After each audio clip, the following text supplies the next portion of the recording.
All right, another episode of Marawa TV. Welcome to Marawa Moments. And one thing, a lot of people always ask me, how did you get into the industry? What was it that motivated you to be in the industry? Who was that one person that led you to want to be a sportscaster? And I always say, I'm very consistent with this. I used to sit on the farm, hardly had proper television. We had these aerials that were completely messed up, but you could see images and you could hear the voice, and there was Martin Locke. And you know what? He's here on the show today. I had to track him down because whether he likes it or not, I'll always be that pain, that person that says, Martin, you paved the way, you made it happen, you inspired me, and here you are, down in Stellenbosch. Happy belated birthday. Thank you so much. Thank you so much. Well, it was a great honor for me to find you, and I'd love to tell that story because I think that's better than my story. So I'm going to start with that. Because I was in a studio, and Lady Di was in another studio. If you remember Lady Di. Yes. And we had about 80 to 100 new people trying to get onto television. And suddenly I heard this voice, and I just pressed my button down so I could get through to the other studio and control room. I said, Di, who's that? Who's that? What's this voice now? I want to know who that is. She said, oh, it's some Mariwi or Mawara or something. I don't know. But why? He says, big sort of guy, nothing impressive. What are you talking about? I said, he's mine. I want that guy. I want that voice. I want to see him. He must stay behind afterwards. And that's how it started. And it was very, very exciting because I guess everything that I've learned from my day, and you can tell me where I must start and do whatever you want me to do. But from that, it taught me that I must find other people. And it's been my life. And I found a lot of people. And some of them, like Cass Naidu, who's now fully cricket commentator. She recently went to Pakistan. I'm so excited. The biggest thing I think I could say in my life, there's been a lot of wonderful things, is that, Robert, I found you, and I found quite a few. And not only that, my top people that I've found have also won the awards that I've won now. My latest, Johan Leroux, who's a fantastic guy. He was Commentator of the Year at the awards. And he's my youngest. Found him, trained him for nothing. I didn't get that check, by the way. Oh, but we're cashing that check in right now. I can tell you that much. And I want to say that day when I came through for the audition, there were so many very famous people that I'd seen on television, heard on radio, and they were all there. I almost walked back because I was so intimidated. All I wanted to do was to be a sportscaster. But the minute I walked into that studio and I identified, I can't even mention their names now because they might think I'm trying to be silly, but I was intimidated. I wanted to walk out and they said, no, come this way, and they ushered me through. So I'm just glad that one was able to hang on because I got to live my passion. I still continue to live my passion, regardless of platform, Martin. So thanks to you. Thanks for having that ear, listening out, and finding that there is some level of potential. Well, it was the voice to start with, obviously, and it was fantastic. And I'm that day I said, well, Di, we found somebody. It's been worth it. All the other 100 can go home now. So. But like to answer your question, you know, where it came from me for television and everything, I don't know, it's the most amazing story, really. I was a war baby, as you know, I told you, in the 1940 war, and I was a very gregarious little guy. And my mother said after about 3 or 4 years that, you know, I was mimicking people, and I was a little actor, and I take off people's accents and everything like that. And so at a very young guy, I showed sort of like, you know, not shy, like you, not shy at all. So it was very, very early days because I would say from 3 years until I got to Zimbabwe, I can tell you just very quickly, because of the war and everything, my father was a captain in the war.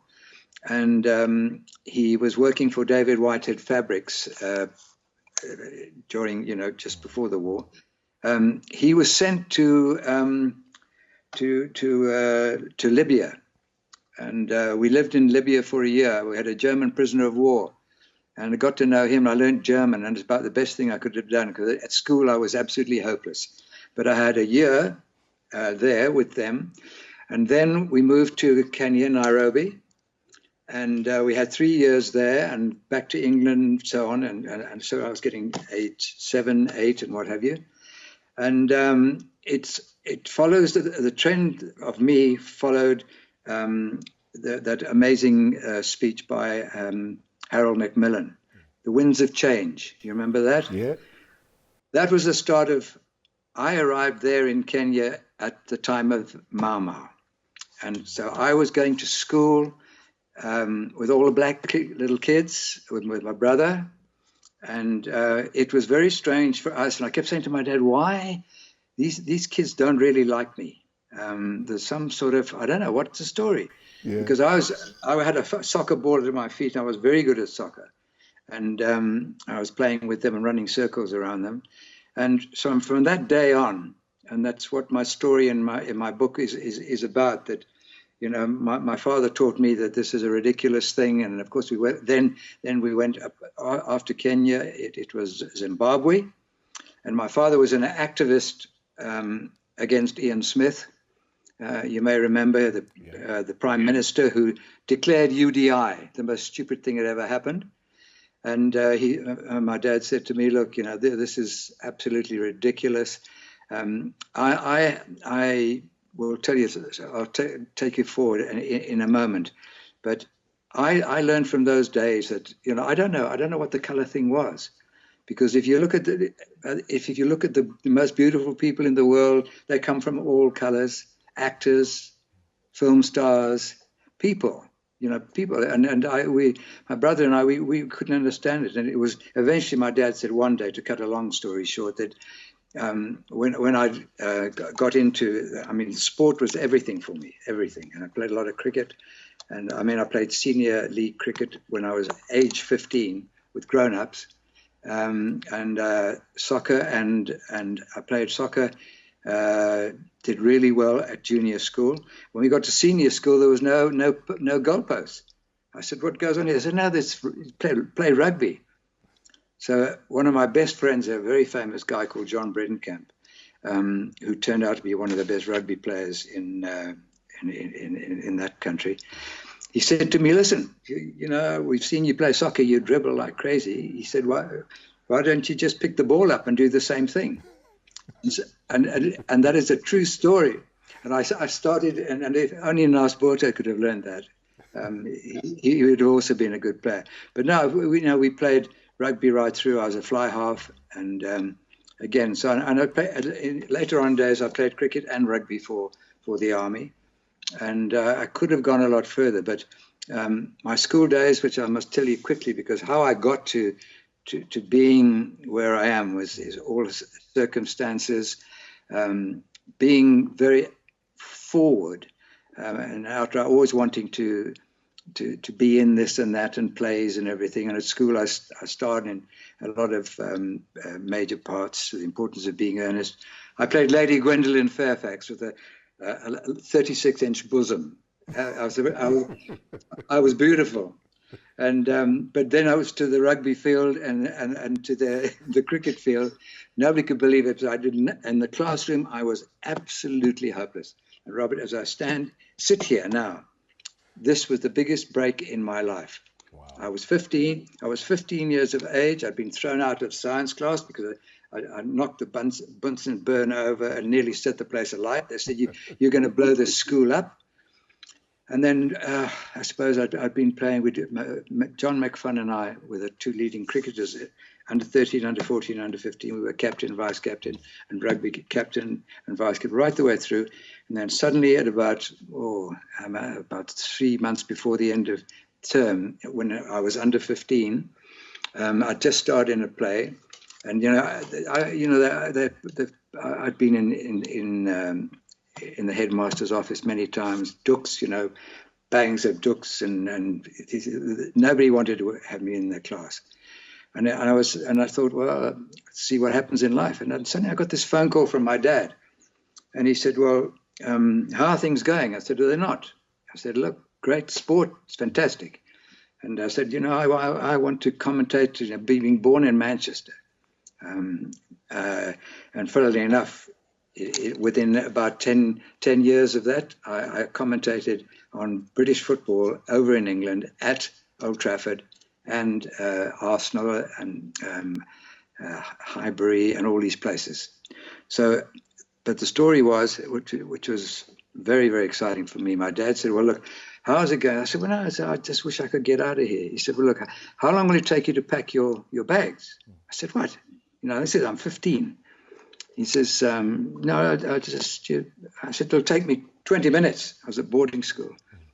He said, well, I'll pick you up. So I go there, and I thought, what is this all about? And I still to this day believe that in what you can do, and if you have whatever your dreams are, go for it. Driving in the car with my dad, he said, look, I've got some news for you. I said, what's that? He said, well, you've been spotted in London by the Royal Academy of Dramatic Art. I said, what? He said, yes, you have. He says, you've been invited to come over there for 2 years, a 2-year course. Sure. So I said, yo. and I was gone. So it was a couple of months before I turned 16. And it was like, I didn't know what it was going to be like, obviously, but being from that part of the world, I'd love to go to London because I knew now I would be at Highbury with Arsenal and Manchester United, and there'd be Upton Park and all the great soccer grounds in England, which I commentated on, which is at a very young age. But so then I'm now 16, I've got the 2 years there. And I suppose the most dramatic thing that happened to me was Manchester United were in an air crash, and we lost about 15 of our players. And I mean, I was so broken. It took me quite a while to get over that. But then, okay, so I had the 2 years there. And what I used to do was I used to take a little recorder, and I'd go and sit at the soccer games and the cricket and the rugby and start commentating and send tapes back to my mom, and she took them straight to the Rhodesian Broadcasting Corporation. Last time you hear me say Rhodesia, so in Zimbabwe, and it was amazing. They said, "Oh no, we like this. Just when he comes back, we've got a job for him." So I had the 2 years there, and I played a bit of cricket, just friendly cricket and things like that. Kept in. But now I was sort of on the way, and and when I got back there, I was 16, and after about 6 months, they said, "Look, you're mad about Elvis Presley. I had this thing about music too. I loved music, and Elvis was my big hero, and of course, and Cliff Richard actually arrived in our part of the world, and I met him, and that led to some things later on."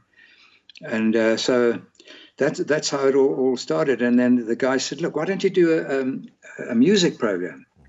So I said, "Yeah, I'd love to." I said, "Can I do Rock with Locke?" And that became massive. It was very, very lucky, Robert. I used to, play all the Shadows music and Cliff Richard and the Rolling Stones and all that. So, and Rock with Locke became sort of like, I became like a teenage idol in that country. It was ridiculous. It just happened. I had fun, and I loved the music, obviously. And I suppose that after I'd been there, I was now 18, having the back for a year. What's this? 2 years, and then yeah. So the Jerry. Do you ever hear of Jerry Wilmot? Yeah. He was a newsreader during the war, a big Canadian guy with a great voice. And he said, "Martin, you're wasting your time in Zimbabwe.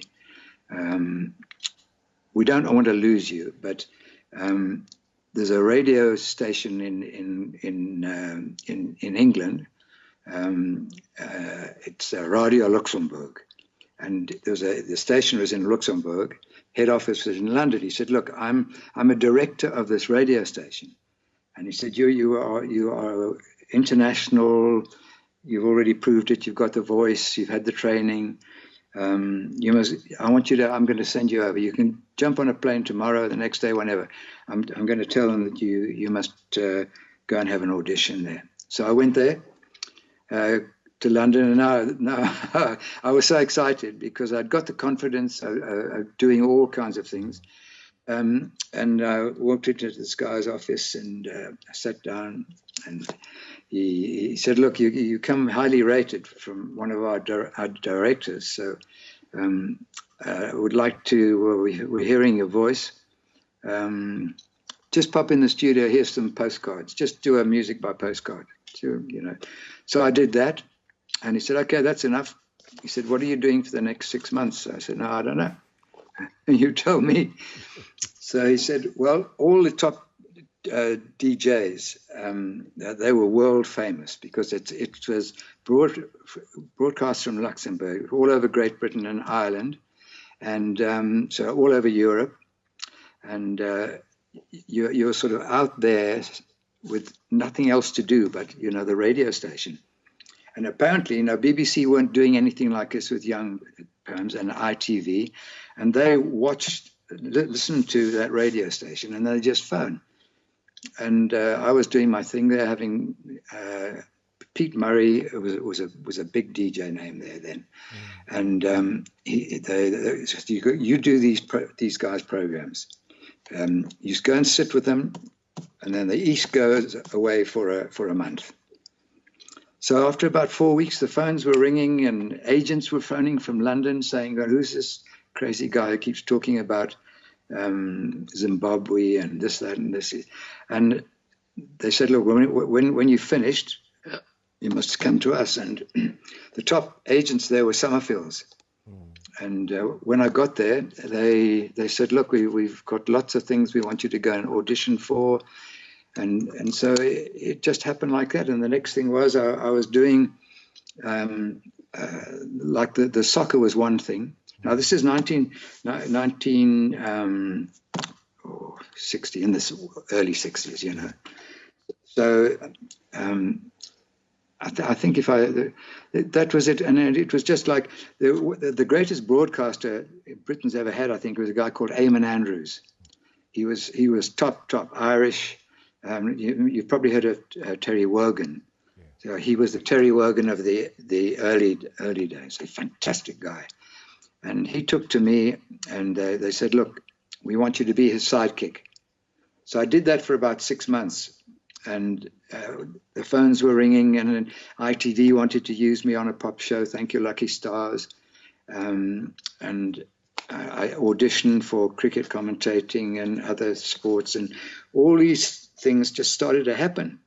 And but did that confuse you somehow, Martin? If you got all of these things, and I know that is the reason why you're writing the book, is your life, and it's so difficult to pinpoint anything because you've had such a colorful, wonderful life and existence where you've transcended from sport and you've moved to music and you've DJ'd. Last year, sadly, and our condolences, you lost a very dear friend in Peter Gallo, who came and established Gallo Records. You were in South Africa with CNA. They gave you about 250 of those to run musically. I know about the impact that you had in terms of promoting that became our every Christmas song from Boney M. That is just how musically inclined you've been. But how difficult was it for you to make this decision now with all of these options to then come through to South Africa and be that anchor? Because I just heard your voice and I knew that it was sport time and I needed to leave everything that I had to do and come and watch you do what you do. I don't know how many years you were at SABC for, actually. But how important is it for you to put this book that I don't know how far you are with the book, maybe tell us about it. What is it that you want to achieve with that book? Because like I say, your life has been the most incredible, blessed journey? Yeah, well, it's a lot of luck, a lot of hard work as well. But I would say coming back with that experience of being on TV and in Britain and all that, when I came back, everything sort of seemed to slot into a role. And my brother then became a very important part in my life. You see, because I really have become quite a big businessman in my own right. Yeah. Because as soon as I came back, I was into all the things that they gave me. I just run free, television shows, and I was loving my music so much. I said, look, I'd like to do the latest releases with a panel, and it was on a Saturday, and Saturday evening, and this was becoming very, very popular, very big. And now I'm getting into other things, whatever that came on. And then suddenly, out of the blue, my brother said to me, he said, you've got a hell of a talent, and I want to try something out. So I said, what? He said, look, why don't we open a record bar? So I said, a record bar? You? Yeah, that's what a great idea. Because my knowledge of music was good. I mean, I'd done a lot of homework on it. I knew all the pops and everything. And it's quite easy to get Frank Sinatra's greatest hits and Count Basie's and everything. So we set up a shop. And it went so well that I think within 2 years, we had about 30 branches, got to 35, 40 branches. And my biggest supplier was Gallo, CNA Gallo. And my biggest opposition was CNA Gallo. So we knew what they were doing, and they knew what I was doing. And suddenly I got this phone call from Peter Gallo. And he said, hi, Martin. He told me he's mad about horses. And again, there's a whole story about getting into horse racing, and a massive business that became for me as well. But anyway, so the music side of it was the biggest, and it was getting very, very big. And the phone rang, and Peter said, look, hey, how are you doing? And he said, look, we got this great horse, Elevation, owned by my dad and everything, tell me everything. He said, but listen, you guys are doing well for us, You're selling a lot of music, and we can see that you've hurt us on retail. I said, well, what do you want to do? He said, well, his dad was Eric Gallo, Mr. Music, yes. South Africa, the biggest name ever. He said, my dad wants to meet you, you and your brother. We want you to fly to South Africa. Can you come in the next few days? We want to buy you out, So I smiled to myself because I knew we were now much bigger than them. So I said, Tony said, well, look, let's take the business partner of Price Waterhouse, top man, with us, because we're up against the giants here. So we're flying there and with this guy, and Tony said, well, what do you think? Do you think we can get 50-50 or, 40-60 or whatever? So anyway, we were there, spent a couple of days, had a wonderful time. And anyway, we came back and we got 60-40 in our favor. So I was chairman, MD, and running the business. My brother was FD, and Eric and Peter were on the board, obviously. Yeah. And so it was a very powerful team, in so much as that we were running Zimbabwe and they were running South Africa. So now I was going to have this chance of running the whole thing, So that was that. And then after about another 2 years, the phone rang again, and it was Peter, and he said, we're hearing you doing cricket commentaries to South Africa, and we hear you doing other sport and everything and all the stuff that you're doing. How would you and your brother like to emigrate to South Africa? So I said, what plane must I catch? So it was just, honestly, it was as quick as that. We flew down and started doing that, and it got very, very big. It was suddenly 250 branches, but, I had marketing skills and I had knowledge, and I love people. I'm crazy about people, and so I set up a great team all over South Africa, and I used to put, all areas, the Pretoria area had 5 branches there, and I'd have a top girl there, and I used to have my bag of records every week coming out new, and I was doing sport and everything. But that's how that music business, and that grew and grew and grew and grew, but on the sports side, I said, look, it was the test transmission. And it was just sort of coming in, And Kim Shippey said, we don't want any personality people here on the SABC. And it was at us. I listened to this. And then Trevor Quick phoned me about a week later, because he used to fly up there and do commentaries with Charles Fortune and myself. So he said, look, don't worry about him. We want you. I said, yeah, but look, my loyalty is to CNA Gallo. And I'll have to talk to them. And they said, look, you can do whatever you want.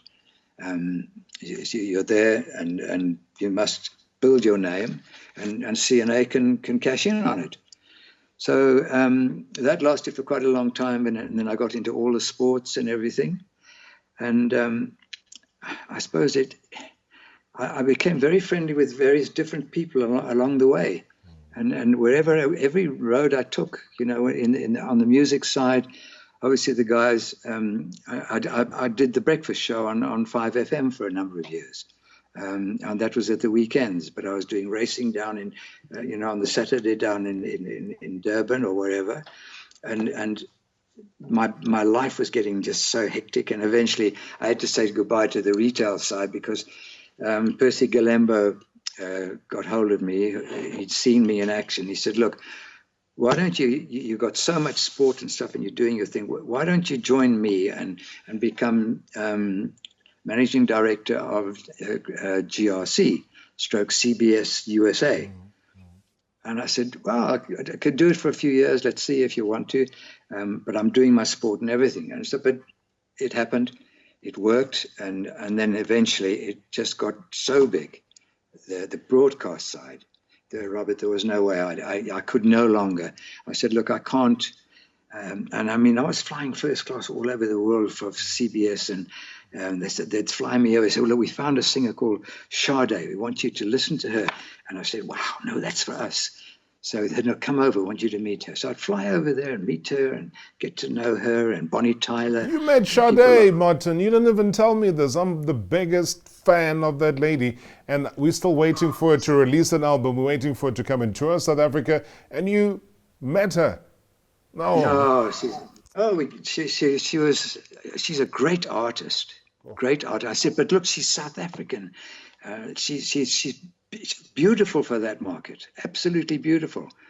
So, but then, I got to know Julio very well, because we were doing Sun City. Yes. And so I went from one sport to the other. And you have to understand how I got to all these different things. Like, I got a phone call from Trevor Quick out of the blue.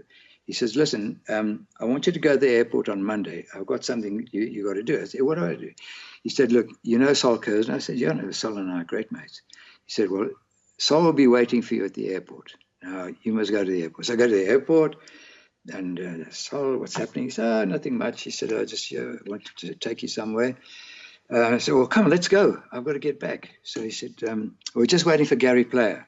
I said, okay, well, I know Gary, so I've been commentating on golf quite a bit as well. So we fly out, we fly north and everything, and he says to the pilot, hey, just go down there. I want you to show Mr. Locke something. So down there.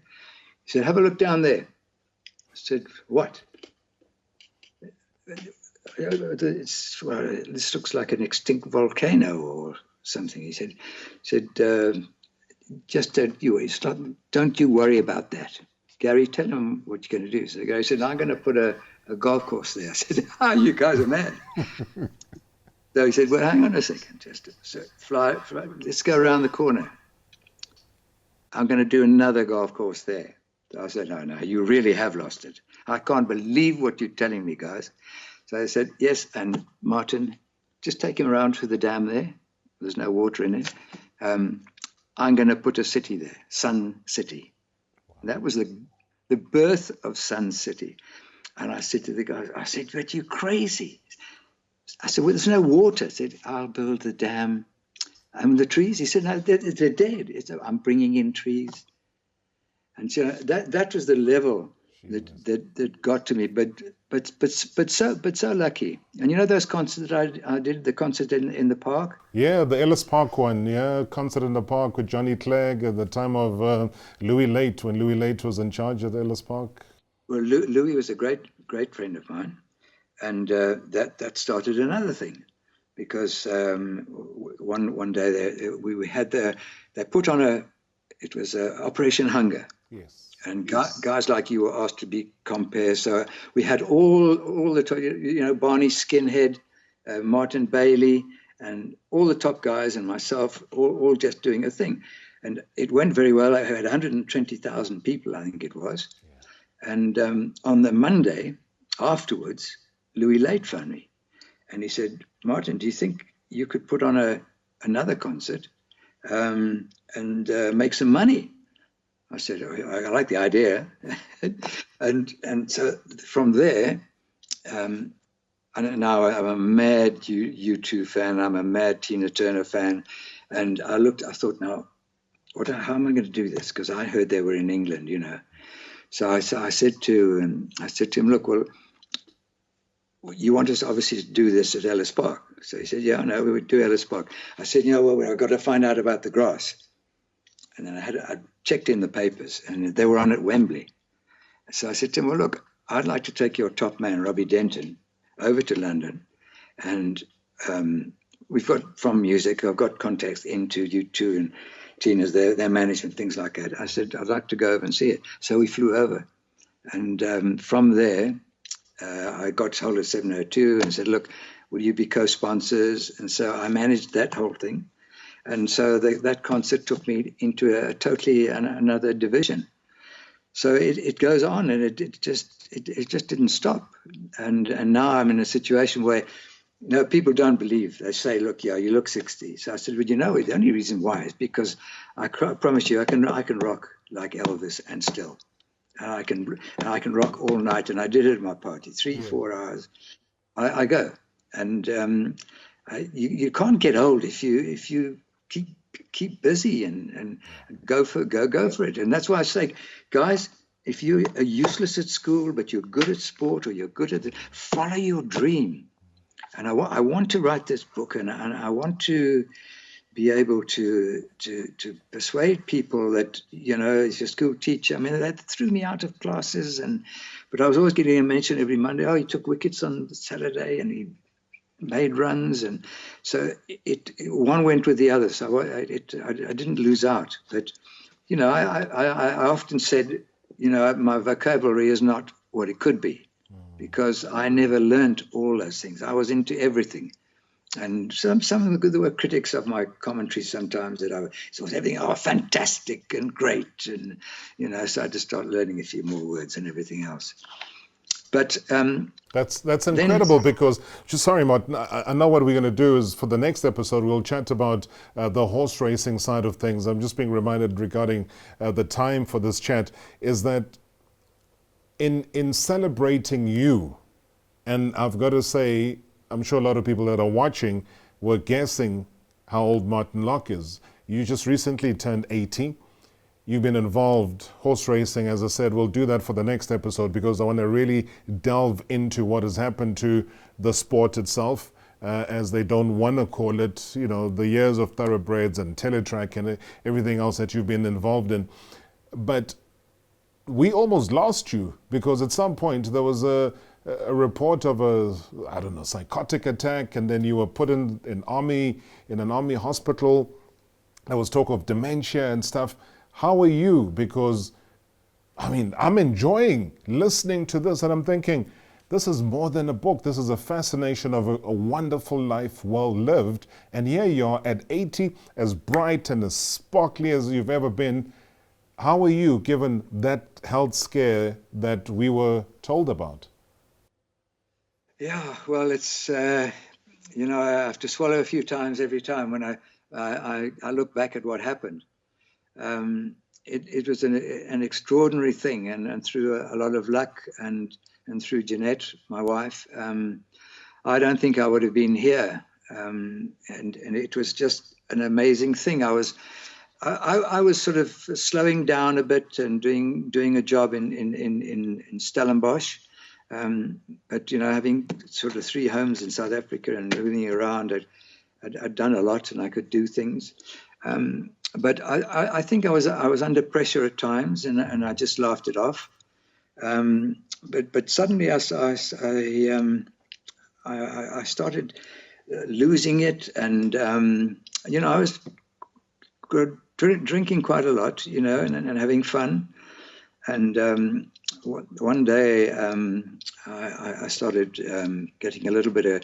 We had a bit of a party at the house, and I was getting very aggressive. And Jeanette was very worried, and she got hold of this big rugby friend of mine, Dick Colshaw, who played for Zimbabwe. She found him and said, "Look, can you get round quickly? I know you're coming later. Can you come round? We've got a problem with Martin."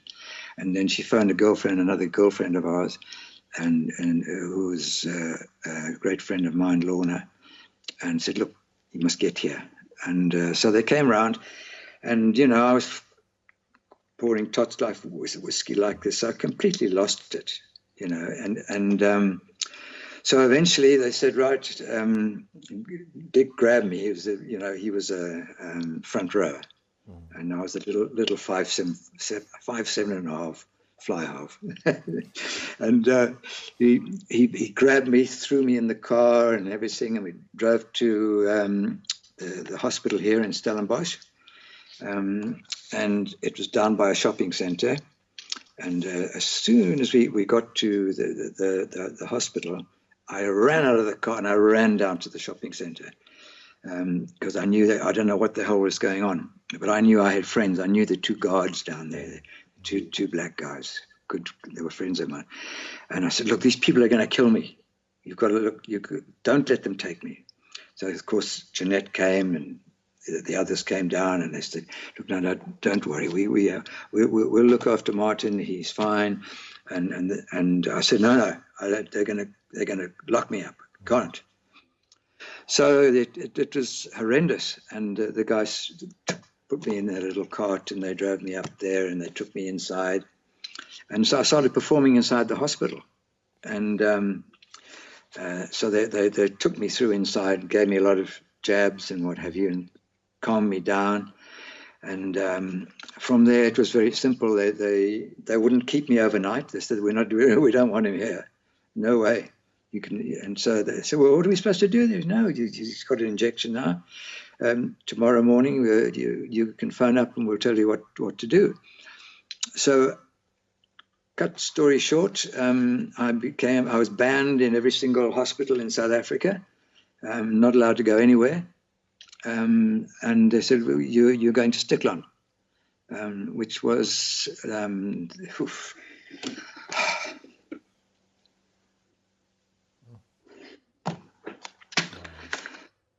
sorry. No, it's fine, Martin. I mean, I know exactly what it is. I know when they start to tell you that you need to be in whether it's a mental institution, it can't be nice reliving that moment right now. Well, it's always been the same, but you know, thank God for Jeanette and everybody. But they put me on heavy medication, and 2 doctors, government doctors, they diagnosed me to have dementia. And I got, obviously, that I was given everything you get with dementia, and I had a rough time there. And I remember when I first arrived there, a couple of ladies like that, they dropped their keys, and so I ran to pick them up for them, and 2 guards grabbed me, and I was thrown in a cell. They had a cell there, and I spent the first 2 days in a cell. And I remember at midnight, on the one night, this guy came in and said, "Oh, I've come to see the great Martin Locke." He said, "I remember Rock with Locke. I remember you." And I said, "Yeah, get me out of here, man. I mean, there's nothing wrong with what." And he said, "You stay right there." So, but I slowly worked my way out of there, and being the person that I was, I mean, I had my 70th birthday in there, and it was that was a bit horrendous as well. But being a captain of these sports teams and running big businesses, I'm a leader. So I started there, and I started to change and feel I didn't like what was going on, but I was starting to get on with all the people there. And I became the team leader. I said, right, we're going to get out of here. So we're going to go walking every day. We're going to get fit, and we're going to do this, and we're going to do that. And Jeanette used to come once or twice a day, all the way 30, 40 miles from Stellenbosch, and bring me clothes and bring me food, because I couldn't eat the bloody food there. It was terrible. So slowly, and the doctor was a hopeless guy. And, I don't really want to say who he was in the book. We'll find a way around it, but whatever. But eventually, I fought my way out. And the most extraordinary thing was when I